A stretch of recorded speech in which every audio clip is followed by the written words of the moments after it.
Ano bem complicado, né, gente? 2020 parece que está demorando a chegar. Nos anos anteriores, geralmente a gente tinha o hábito de dizer, mas como esse ano passou rápido. Agora a gente está falando o quê? Poxa, o ano demorado. Chega não, 2021. Né? Mas nós não sabíamos, né, o que 2020 tinha para nós e certamente nós não sabemos o que 2021 tem aí reservado. Ou melhor, o que Deus tem reservado a nós para o ano de 2021. Esqueci de também fazer uma gratidão pelo transporte. Eu lembro que em janeiro do ano passado apresentamos essa necessidade da nossa família e graças a Deus o Senhor nos concedeu, né, um automóvel para que possamos também servi-lo e ter melhor proveito também no nosso ministério. Eu gostaria de convidar você a abrir sua Bíblia lá para o livro de Atos, capítulo 9. Atos, capítulo 9, dos versos 26 a 30. Atos, capítulo de número 9. Você tem Mateus, Marcos, Lucas, João e o livro de Atos. É o quinto livro do Novo Testamento. Atos 9. Vocês estão estudando o livro de Atos? Já estudaram? É sempre um risco, não é? Eu lembro uma vez lá no Ceará, eu ainda era seminarista e o pastor estava de férias e me pediu para pregar no domingo à noite. Aí eu preguei, eu não lembro o capítulo nem a referência, os versículos, mas foi no livro de Atos também. Aí o pastor voltou de férias, eu voltei para o seminário e o que aconteceu no domingo que ele pregou? Ele expôs o mesmo texto. Ainda bem que eu preguei logo, né? Então a gente assume esse risco.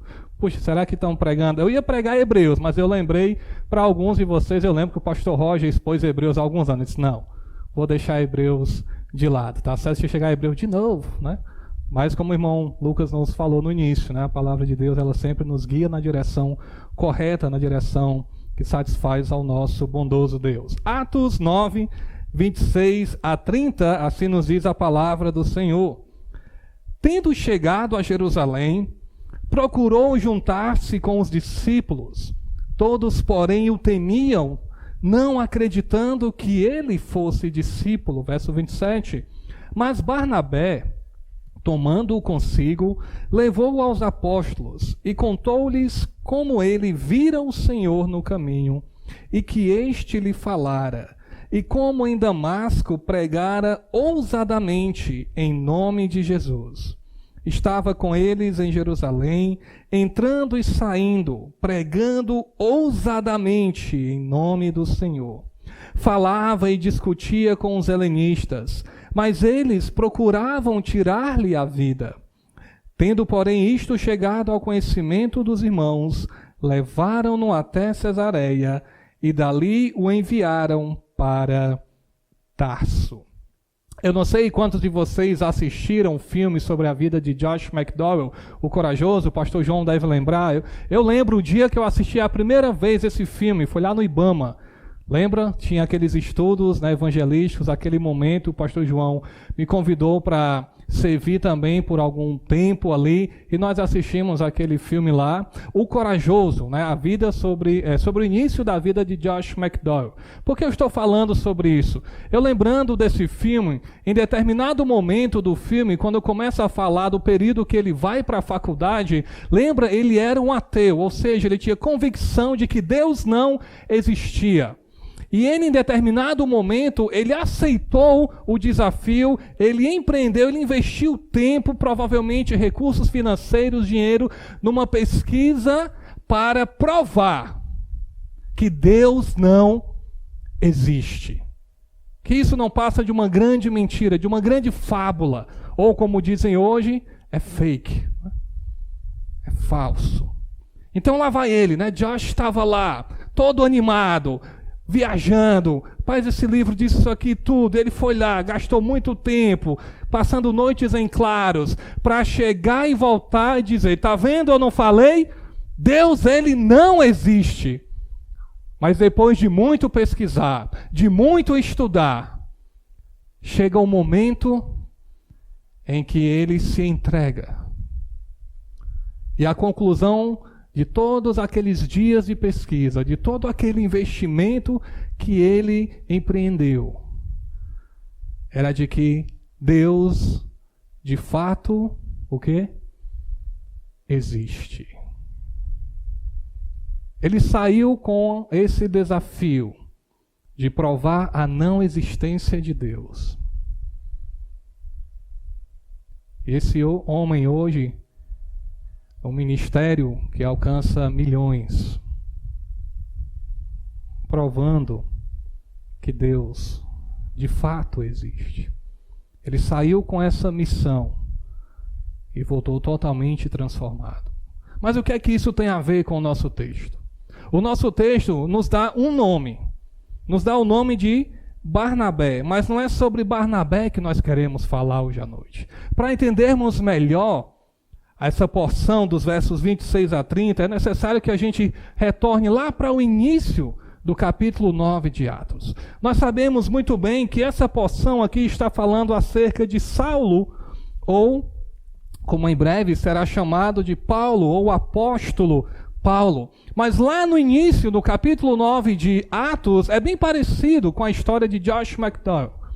O tema que eu posso colocar para você hoje à noite é este: Saulo, o homem que saiu com uma missão e voltou fazendo missões.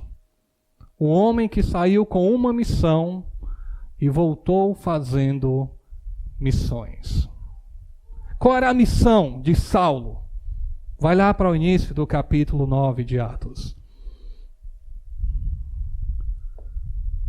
O versículo 1 nos informa o seguinte: Saulo, respirando ainda ameaças e morte contra os discípulos do Senhor, dirigiu-se ao sumo sacerdote e lhe pediu cartas para as sinagogas de Damasco, a fim de que, caso achasse alguns dos que eram do caminho, assim homens como mulheres, os levasse presos para Jerusalém. Seguindo ele estrada fora, ao aproximar-se de Damasco, subitamente uma luz do céu brilhou ao seu redor, e caindo por terra, vou parar aqui, tá bom? Depois a gente segue. Mas qual era a missão? Saulo, respirando ameaça, ele estava: puxa, eu quero acabar com essa seita, eu quero acabar com esse grupo, eu quero exterminar esse nome, Jesus, e essas pessoas que o seguem. Ele foi dizer: me dá autorização para isso. Essa era a missão dele. Ele saiu disposto a acabar com a igreja. E ele estava animado. Lembra de Josh McDowell? Ele estava animado, ele estava empolgado. Puxa, eu serei o primeiro a provar que Deus não existe. E Saulo estava lá. Eu serei lembrado como aquele que acabou rápido com esse novo movimento que se levantou. Saulo não está só. Josh McDowell também não. C.S. Lewis também tem uma história bem parecida. E muitos outros anônimos que nós não conhecemos. Talvez você, aqui hoje à noite, você recorda um pouco do seu passado sem Cristo e lembra daquela época em que você era um perseguidor da igreja. Em que você olhava e fazia como um amigo meu. Eu tenho um amigo, acho que ainda somos amigos, não sei, não é? E eu fui para São Paulo alguns anos atrás e eu fiz questão de me encontrar com esse amigo. Eu não conhecia nada em São Paulo, nunca tinha ido, mas um sobrinho meu mora lá, e ele me ajudou a chegar até esse meu amigo. Estudamos juntos vários anos, sempre nos comunicamos nas redes sociais, e ele se diz crente, né? Evangélico. Aí quando ele me viu, sabe o que foi que ele me perguntou? Está ganhando muito dinheiro?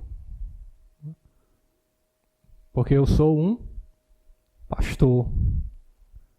E na mente dele, na mentalidade dele, na visão dele, todo pastor esbanja, né? Ganha muito bem. Não é, Lucas? Só que não, né? Mas será que você tinha essa visão também? Puxa, rapaz, a visão não igual a dele, talvez mais forte, pois todo pastor é ladrão. Mas todo crente é assim. Eu tenho ódio de crente. Como diz aquela velha história, né? Aquele conto. Um homem chegou para outro e disse, rapaz, eu tenho ódio de crente. E o homem ali trabalhando, então são dois. O senhor também disse, não, o diabo. O diabo também tem ódio de crente. Mas será que você não era assim? É bem provável que alguns de vocês jamais imaginariam estar hoje aqui. Poxa, hoje eu estou junto com outras pessoas adorando a Deus, louvando ao Criador do universo, o meu Salvador. Eu nunca poderia imaginar estar vivendo isso. E você cava mais um pouco e pensa, quem eu era? Na verdade, eu perseguia a igreja. Eu tinha ódio dos evangélicos. Tinha crentes na minha rua, eu detestava, eu nunca falei com eles. Porque para mim nenhum deles prestava. É possível que alguns de vocês, em determinado ponto de sua vida, nem sequer acreditavam na existência de Deus.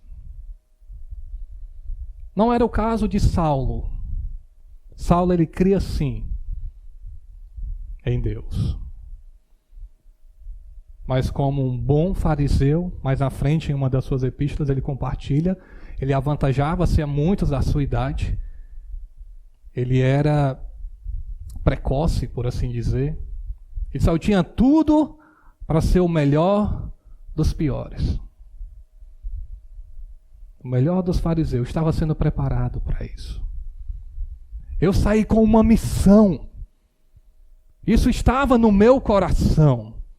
Eu não vou descansar. Eu não vou fazer uma viagem de férias. Eu tenho uma meta na minha vida, um propósito na minha vida, um objetivo na minha vida. Prender-os do caminho. Em outras palavras, acabar com o cristianismo. Se você já teve a oportunidade de aprender um pouco sobre a história do cristianismo, não é uma história tão antiga. Você logo perceberá que quanto mais investem contra o cristianismo, mais ele cresce. Como um Tertuliano de Cartago certa vez disse, podem nos matar, o nosso sangue é semente. Não estou preocupado com isso. Ele saiu com essa missão. Mas o que então aconteceu que o fez mudar totalmente? Certamente não foi nada dentro dele, algo bom que ele possuía, de forma nenhuma. Mas enquanto ele estava indo, daqui a pouco a gente chega no nosso texto inicial, vamos continuar no versículo 4. Versículo 3, para nos contextualizar melhor. Seguindo ele, estrada fora. Parece aquela música, pela estrada fora eu vou. Né? Ao aproximar-se de Damasco, subitamente uma luz do céu brilhou ao seu redor, e caindo por terra, ouvindo uma voz que lhe dizia, Saulo, Saulo, por que me persegues? E ele pergunta, quem és tu, Senhor? Eu sou Jesus, a quem tu persegues. O que aconteceu que mudou radicalmente a vida deste homem? Foi um encontro com Jesus. Está tudo começando a ser organizado aqui, né? Vai ter a jornada de Natal, porque também tem algo judaico, não tem? Ou não? Isso é lá na Pastor Mike Summers, né? Eles têm isso, tá certo? É para a Judéia, tá certo. Tudo sendo preparado. Pastor Davi, Aldert e a dona Nancy, Deus permitir, chegarão, né? Pelo menos eu lembro que eles participaram de uma outra. A gente acompanha um pouco. Mas para falar para as pessoas, olha, o Salvador, ele é real, ele existe. Devemos celebrar, sim. E o encontro com Jesus muda totalmente a vida de alguém. Não estou dizendo que você puxa... tem pessoas que acham, rapaz, olha, eu me entreguei, eu fui salvo por Cristo, hoje são 22 de novembro de 2020. Não quer dizer que neste exato momento você passará a ser uma nova criatura, sim. Mas Deus vai te ajudar a ter uma mudança nesse processo de santificação. Muita gente acha, puxa, a pessoa se converteu num domingo lá na Igreja Bíblica em Ponta Verde, Igreja Bíblica Batista Esperança em Ponta Verde, mas não estou vendo quase nenhuma mudança. Gente, o processo dura uma vida toda. Uma vida toda. Mas uma mudança, ela acontece. Quando Cristo vai ao teu encontro, quando Ele te salva, esteja certo disso, você não é mais o mesmo. Você não é mais a mesma pessoa. Não é. A missão, o propósito da sua vida. Eu posso dizer, de certo sentido, que ele mudou, mas também posso dizer que agora você consegue, de fato, enxergar o objetivo da sua existência, que é viver para a glória de Deus. Lembra Saulo? Minha missão, acabar com estes do caminho, acabar com o cristianismo, acabar com a igreja. Foi assim que ele saiu. Agora vamos lá para os versos 26 a 30. Lembra, o objetivo dele era ir até onde? Jerusalém. Eu quero levar eles presos para Jerusalém. E finalmente, depois de percorrer o caminho, o Senhor Jesus vai ao encontro dele. Eles têm alguma resistência, sim. Não era para menos. Alguns ainda pensavam, puxa, será? Você vai enfrentar isso talvez a sua vida toda. Mas não deixa isso te abater. Talvez alguém diga, rapaz, Deus nunca vai salvar aquela pessoa. Ele diz que é crente, mas eu não acredito não.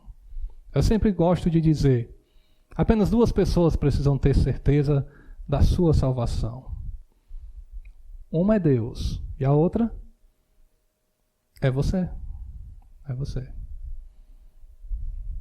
Mas Satanás há de levantar sem dúvida pessoas para machucar você, ferir, tentar colocar dúvida. Deixa eu abrir um ao lado, como diz o pastor Davi. Eu avisei os pastores lá que estaria viajando de férias.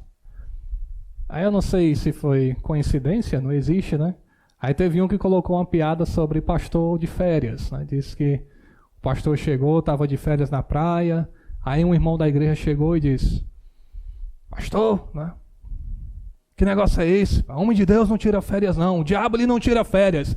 Aí o pastor disse, eu sei, te mandou aqui para me perturbar.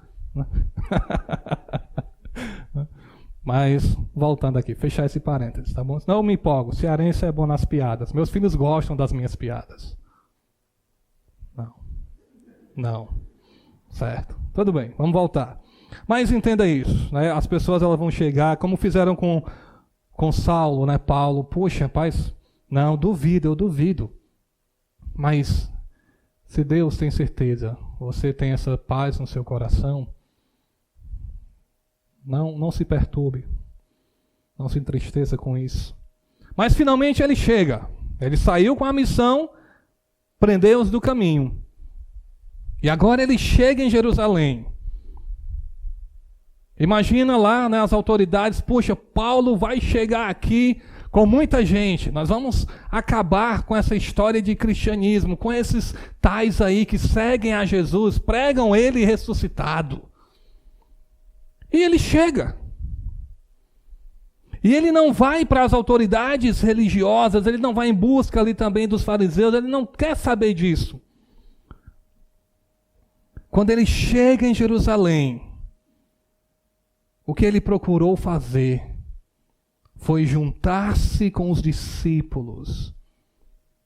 Mas o verso nos diz que todos o temiam, duvidando que ele fosse um discípulo, duvidando que ele fosse um verdadeiro seguidor de Cristo. Mas agora o propósito da vida dele mudou. Ele disse: eu não estou mais aqui para prender os do caminho. Eu não estou mais aqui para prender, para perseguir os crentes. Quando Cristo me encontrou, Cristo me salvou, eu agora estou para pregar a Cristo, para proclamar a salvação em Cristo Jesus. Eu acho lindo esse desfecho que Atos 9 nos dá. Não é o fim do capítulo, falta mais um versículo, ou melhor, alguns versículos, não só um, porque eu não preguei o restante ainda, né? Só peguei até o 31 lá em Paraguai. Mas é belo, você vê.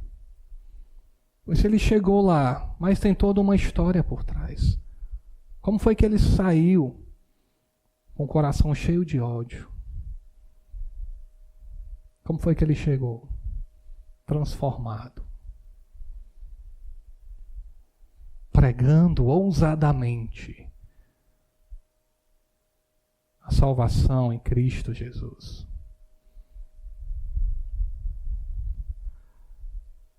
Lá na igreja bíblica em Vila Paraguai, como eu falei, os desafios são grandes. Não importa o número dos que ali congregam, não importa. Toda igreja tem seus desafios, tem suas lutas, suas batalhas. E na igreja bíblica em Vila Paraguai, o evangelismo ele está estagnado. E nós temos desafiado aquela igreja para que evangelize, para que proclame as boas novas da salvação.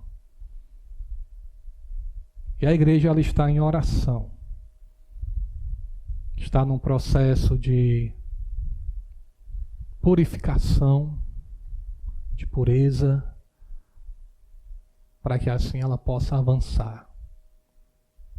Essa é a missão da igreja. Proclamar a Cristo, pregar o Evangelho. Essa missão não foi só de Paulo. Fazer missões não era competência apenas dos apóstolos, dos discípulos. Fazer missões compete a cada um de nós. Evangelizar. Precisamos fazer isso. Coloque isso como um objetivo da sua vida. Eu estava falando com seu irmão, que eu esqueci o nome, Mateus. Naquele sábado de manhã, na reunião dos pastores, não sei o que ele estava fazendo lá, mas não, brincando. Mas foi bom revê-lo. Ele falando, pedindo orações para o trabalho, né? Instalação e tudo. E eu pensando, puxa, tem esse desejo, né? Esse alvo. É belo, é louvável. Mas realmente o propósito deve ser o que? Aproveitar para pregar o Evangelho. Fazer missões. Se você tem dificuldade com isso, você não está só. Eu tenho dificuldade com isso também. Eu gosto de organizar, de administrar, treinar. Mas é um desafio para mim também ser um evangelista, sair e pregar. Eu faço. Nunca fiz um casamento na minha vida. É que nem o pastor Daniel, né? O sogro aqui do irmão Lucas. Ele agora fez, né? Mas antes dele, ele ia fazer o meu casamento. Aí Deus não permitiu. Ele diz, rapaz, só fiz velório. Eu disse, eu também. Mas pense numa oportunidade ótima para pregar o evangelho. Recentemente, antes de vir para cá, você imagina, poxa, eu tenho uma viagem na terça-feira, dia 3 de novembro. Não quero sair muito. A Covid ainda está por aí. Aí vem a notícia, pastor, pai do irmão morreu. Aí você já sabe, né? Não tem para onde correr. Aí eu fui, confiando no Senhor. Bastante gente lá. Aí eu disse, só posso fazer uma coisa. É pregar o evangelho para essas pessoas. Um texto que eu uso muito nesses momentos é João 11, né, sobre a morte, a ressurreição de Lázaro. As palavras do Senhor Jesus, quando ele disse, quem crê em mim, ainda que morra, viverá. Sua missão não é ficar milionário. Mas se você tem esse objetivo, pode fazê-lo de maneira lícita. Não tem problema nenhum. Sua missão não é ser um empreendedor de sucesso. Mas se Deus te deu meios para ser, o faça. Não vejo problema algum. Desde que esteja amparado e não fira as Escrituras Sagradas. Mas seu alvo, seu propósito de vida é glorificar o Senhor, pregando o Evangelho. Se não sabe como, pede ajuda a alguém para te orientar. Saulo foi esse homem que saiu com uma missão, prendeu-os do caminho. E ele volta ou ele chega fazendo missões, proclamando a salvação em Cristo. Talvez, né, você olha, você lê aqueles livros, puxa, o senhor falou de Josh McDowell, o senhor citou C.S. Lewis, tem tantos outros, né, John MacArthur, John Piper, J. Carson, aí vai. Mas não procura ser como estes homens. Puxa, eu queria alcançar milhões. Prega a palavra. Prega o Evangelho. É isso que Deus te ordena, me ordena, nos ordena a fazer. Mas o faça depois de ter uma vida transformada pelo Senhor Jesus, assim como Paulo teve a sua vida transformada por Cristo. Amém? Quero convidar você a baixar sua cabeça nesse momento, por favor. Fechar seus olhos. Há 2 anos atrás eu contei isso, né? Eu desmaiei lá na igreja. Deu tempo eu avisar os irmãos. Eu disse, irmãos, eu acho que eu vou desmaiar. Se alguém puder vir me ajudar, eu puf, né? Tenho 1,83. Acho que eu tinha uns 105 quilos na época. Quase o que eu tenho hoje, né? Aí no domingo seguinte eu disse, vamos orar, vamos fechar nossos olhos. A igreja assim, ó. Teve um irmão que disse, pastor, eu passei 1 mês para fechar os olhos. Quando eu falar, vamos orar, né? Só pensando no pior. Mas eu estou bem hoje, viu? Pode fechar seus olhos, tá certo? Por favor. Te rendemos graças, Senhor Deus, por tua palavra, que é viva e eficaz. Devemos sempre nos guiar por ela, entendendo que ela é lâmpada para os nossos pés e luz para os nossos caminhos. Nela nós encontramos o propósito verdadeiro, o significado da nossa vida. Aprendemos, ó Pai, a sermos fiéis a Ti, ou como devemos Te obedecer, proceder de uma maneira que Te agrada. É breve esse relato acerca da vida de Saulo e Paulo, mas muito rico, profundo, deste homem que saiu com uma missão e teve a vida transformada por Ti. Então ele chega, retorna, fazendo missões, que sirva de exemplo para nós, que abracemos e aceitemos esse desafio, cientes das dificuldades, mas também convictos de que o Senhor está conosco. Oro muito grato por esta igreja, também grato sou por cada pessoa que o Senhor conduziu até aqui hoje à noite, por aqueles também que ainda em suas casas estão prestando culto a Ti, nesses tempos de pandemia, para que cada um seja achado fiel. Em nome do Senhor Jesus oramos. Amém.